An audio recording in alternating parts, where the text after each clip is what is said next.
పందికేం తెలుసు pans powder వాసన అన్నట్టు ఊరికనే తిని కూర్చునే వాళ్ళకి ఏం తెలుస్తుంది ఇంట్లో పని పాట లేని వాళ్ళకి.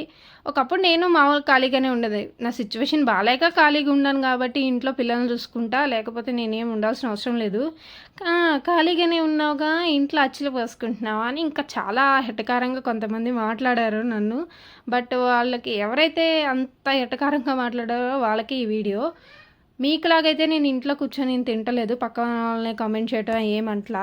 సో సో అనేవాళ్ళం ఎంతమందైనా ఉంటారు. కానీ నువ్వు అన్నీ పట్టించుకోకూడదు. వదిలిపడేయటమే గాలికి. ఇక్కడ నేను వాళ్ళ మాటలు పట్టించుకుంటే నా వర్క్ మీద కాన్సన్ట్రేషన్ ఉండదనమాట నాకు. 1 గ్రామ్ అటు ఇటు తేడా అయినా నా ఆర్ట్ వర్క్ అంతా వేస్ట్ అవుతుంది. డస్ట్‌బిన్‌లో పడేయాలి. అలాగే వాళ్ళ మాటలు వీళ్ళ మాటలు ఎవరైతే నిన్ను డిస్క్రైబ్ చేస్తున్నారో వాళ్ళని తీసుకెళ్ళి డస్ట్‌బిన్‌లో పడేయి టోటల్‌గా. నిన్ను ఎంకరేజ్ చేసే వాళ్ళకి నువ్వెప్పుడు థ్యాంక్ఫుల్గా ఉండాలని నేనైతే అనుకుంటానన్నమాట. సో అది మ్యాటర్ అనమాట.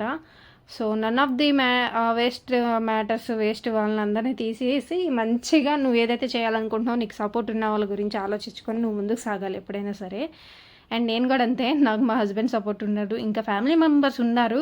సో అందరినీ మెన్షన్ చేస్తే ఇంత పెద్ద వీడియో అయిపోద్ది. సో అదనమాట. ఇంకా అది ఇంకా మన వీడియోస్ అయితే రెగ్యులర్గా వస్తాయి. సో సబ్స్క్రైబ్ చేసి ఫాలో కొట్టండి. అండ్ ఉంటాను మరి నెక్స్ట్ వీడియో.